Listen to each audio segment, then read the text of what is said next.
Oma igapäevatöös suheldes erinevate klientidega kerkivad tihtilugu üles erinevad küsimused.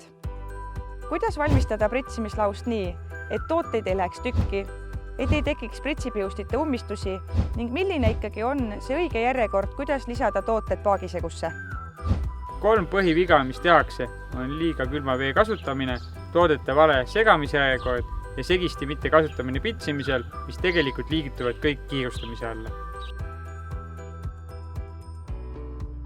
Jaanus, et kuna pitsimine algab pitsis, siis millised komponendid pitsi juures on kõige olulisemad pitsimisel?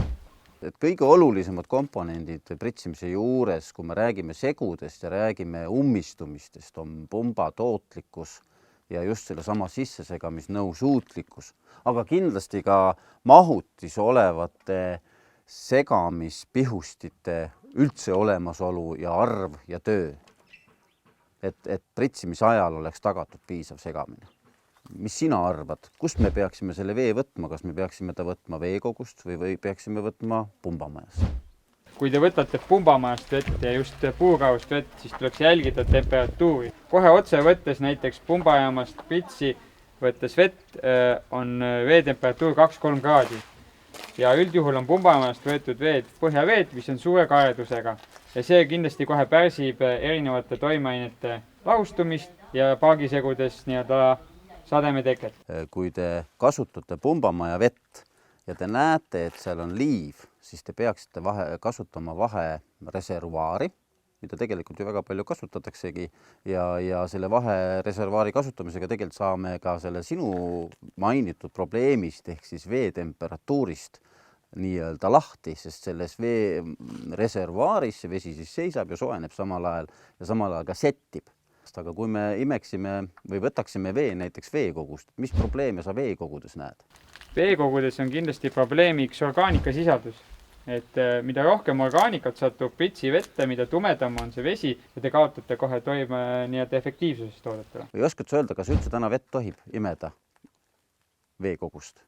Otse pitsiga looduslikust veekogust vett ei ole väga soovitatav võtta, sest seal peab olema kindel, et 100%, et pitsis olev juba sisse imetud vesi ei satuks tagasi veekogusse. Kuigi vist täna otseselt nüüd veekogust vee imemine keelatud ei ole, aga kindlasti on seal keelatud nii-öelda selle lahuse valmistamine seal veekogu ääres. Nüüd kokkuvõtteks siis vee kohta võiks küsida, et aga mis siis oleks kõige õigem, kust ma selle vee võtan? Vahet ei ole, kas ta on puurkaevust ehk pumbajaamast või looduslikust veekogust, kui kindlasti kasutada vahemahutit. Esiteks selle looduslikust veekogust võttes selle aspektiga, et tõkestatakse vee tagasisattumine loodusse ja pumbajaamast see, et vesi suudab seal soojeneda ja kui pumbajaamast võttes see vahemahutis, see vesi peaks ikkagi seisma kuskil selline minimaalselt 12 tundi. Et vesi jõuaks soojeneda kuskil 10 ja enam kraadini. Mis on sinu arvamus? Kui olulised on vee juures karedus ja happesus? Need on väga olulised aspektid. Happesus on oluline just taimekaitsevahendite mõju poolest ja karedus tekitab probleeme segatavuse juures. Kõik taimekaitsevahendid tahavad efektiivseks toimimiseks nõrgalt happelist keskkonda, mis oleks 6–6,5. Nüüd me oleme jõudnud teise tähtsa punkti juurde, segamise juurde. Et Jaanus, räägi, kuidas pitsi juures see segamine käib? Ennem kui rääkida üldse segamisest, peaks võib-olla puudutama punkte, et mis on need probleemid segude valmistamisel? Segude valmistamisel tegelikult probleemid esmaseks on toodete vale järjekord segamisel. Toodete järjekord segamisel peaks olema niimoodi, et minnakse järjest lahjemaks kontsentratsioonidega. Kui on tegemist aluselise veega, alustame paagisegu pH regulaatorist ja saame paika pH. Siis järgnevad sellele granuleeritud tooted, õlidispersioon lahuses olevad tooted, vesibaasil tooted, märgajad ja viimase asjana lähevad paagisegusse leheväetised. Teiseks probleemiks on see, et kanistrid ei loksutata piisavalt. Kallatakse pealt ära ebapiisaval loksutamisel kanistrist lahusti ja toimeained jäävad siis kanistri põhja, mis ei lahustu vees. Ja see on tegelikult väga normaalne, kui õlidispersioon lahused on kihistunud pakenditesse ja näha erinevaid kihte.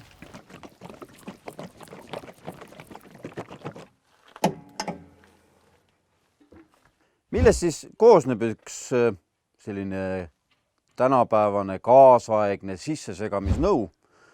Esiteks, ta mahutavus võiks olla ikkagi selline, et sa saad siia vähemalt 20-30 liitrit lahust sisse teha. Näiteks siin on tegemist 40 liitrit, külje pealt on skaala näha. Kindlasti peaks tal olema võimalikult palju pihusteid sees just sellepärast, et kui ma selle preparaadi siia sisse valan, et ma saaksin ta juba siin sissesegamisnõus korralikult ära lahustada. Ehk siis näiteks siin on selline ring, nii-öelda voolik, kus on erinevad augud sees, mis pihustavad vett juurde.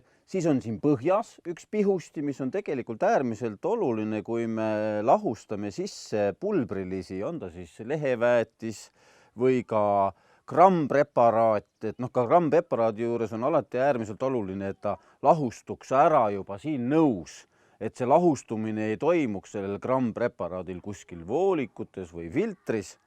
Ja loomulikult on äärmiselt oluline siis nii-öelda see kanistripesu pihusti. Et kuidas ta siis käib, ma seda riideid mul seljas ei ole, ma ei hakka seda otseselt näitama, aga võtan siis põhimõtteliselt ühe kanistri.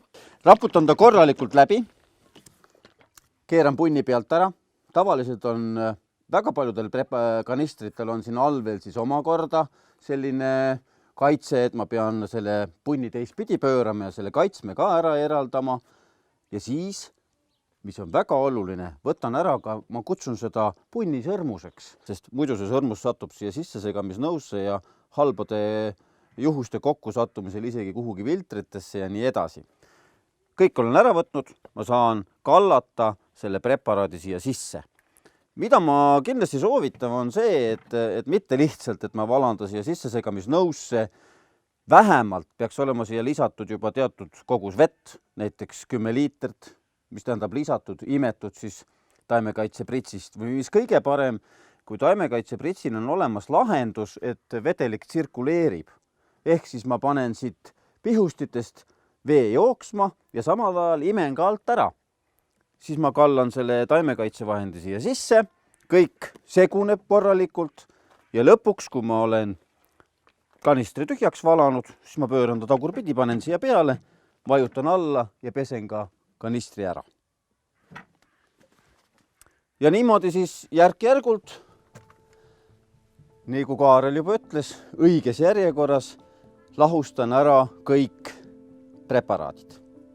Teda sellepärast ikkagi kutsutaksegi sissesegamisnõuks, et sa küll segad sisse, aga kõik peaks ennem siin korralikult ära lahustuma. Ja kui nüüd on kõik asjad sisse segatud, siis on olemas selline püstol, peseta veega puhtaks kogu selle nõu. Või siis on, et panen kaane uuesti kinni, vajutan peale, pesen puhtaks. Aga see puhtaks pesemine on äärmiselt oluline ja eriti kui me teame, et meil on seda segu viimane pritsitäis ja me läheme järgmise pritsiteiega juba järgmist segu pritsima, sest kui me kasutame ka grammpreparaati ja siia midagi sisse jääb, siis see grammpreparaat ei pruugi enam sobida järgmisesse segusse. Nüüd on meil segu valmis põhimõtteliselt. Mis me siis edasi teeme? Pakime oma asjad kokku, keerame kraanid paika ja sõidame põllule. Põllule sõites tuleks jätta segaja järgi, et kõik paagis korralikult ära seguneks. Ja kui meil on nüüd selline variant, et meil on vesi toodud põllule ja me seisame põllu ääres ja läheks kohe pritsima, siis selline soovitus on, ära mine kohe. Oota 5 minutit, las seguneb paagis ära ja siis lähed põllule ja hakkad pritsima. Ja kui sa pritsima lähed, siis nii kui me päris alguses rääkisime, sõltuvalt sinu pumba võimsusest, ära siis sõida nii kiiresti, kui see pump ei jõua enam segada. Mingil juhul ei tohiks keerata segamist nulli. Segamine peab säilima ka tööajal. Ja olemegi ära rääkinud kõikidest asjaoludest, mis pritsimise juures võivad keeruliseks osutuda. Loodan, et antud videost on tuleval pritsihooajal sulle palju abi.